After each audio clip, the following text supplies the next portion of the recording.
So when we look at the disparities of Black women and their families, it's astronomical. We have to really look not only at the statistics, right? Because we can talk all about the statistics, but when we look at the individual experience, we think about the whisper, the pebble, and the brick.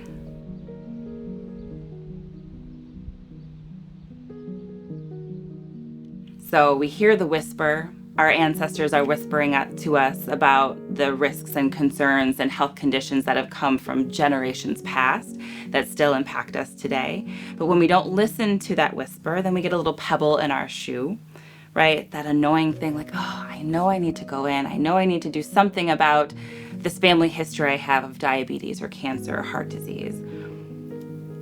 But I'm scared. I don't trust the people in the healthcare system, right? So then we get the brick. And we get slapped up over our head. Now the condition we have is either can't be controlled, is more expensive to control, or we've run out of options, right? So we want to address the issue with the whisper. Because for so long, all we do as women and men is we push through. We just keep pushing and we keep pushing and we keep pushing because it needs to get done. But in that pushing, we need to stand strong in that, and we need to have the support in that. And sometimes it's okay to be weak. Sometimes it's okay to be weak and fall on your sisters and say, I can't do this, right? And to be able to have that place to say, I can't do this and I need to be weak right now, that is life-changing. When Christine's family started attending our church, I think Christine was about third grade, and she was spicy and spunky then. And so what she's doing now is just simply what I would expect of her, because it's always been who she's been. It's always what she's done. But I still feel proud that she hasn't let success or opportunity change that part of her nature. That she's about giving back to the community. That's true success. Christine made that her own and continues to do that, which is just really, really phenomenal.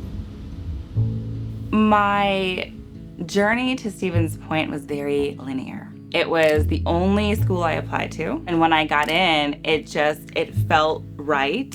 My husband and I talk a lot about how the transition from high school to college is so vital for so many kids, and a lot of kids just drop out that first year because they're not getting the support that they need.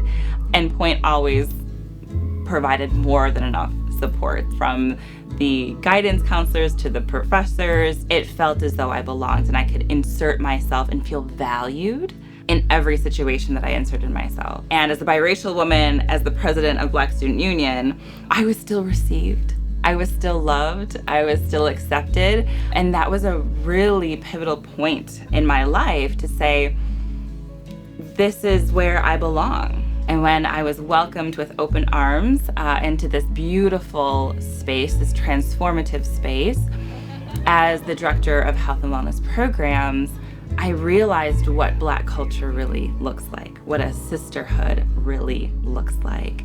Where we come from, it's not only the roots to who we are, but it really is our opportunity to create a new legacy. And so we have to know where those roots are in order to fully blossom to the best potential.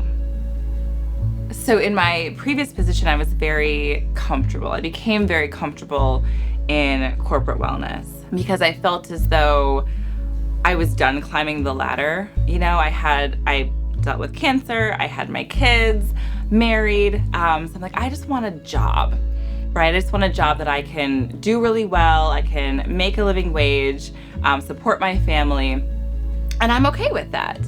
And then my mother-in-law encouraged me to apply for this position, which was out of my comfort zone.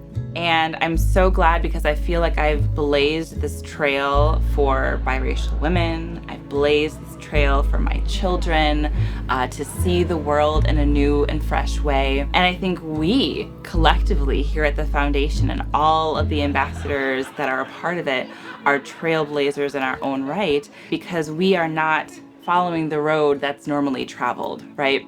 because a lot of times that road looks like pain and struggle and overworked and overtired, undercompensated, chronic illnesses. This is the road that's been traveled for Black women for so long.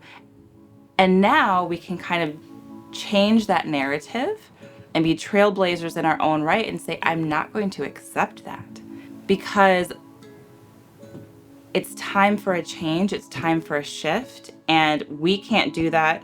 I can't do that by myself, right? This is why we are continuing to grow, because when each person takes accountability for their own health and their own wellness and advocating for themselves and their families, that's when we're going to start to see the trail being blazed.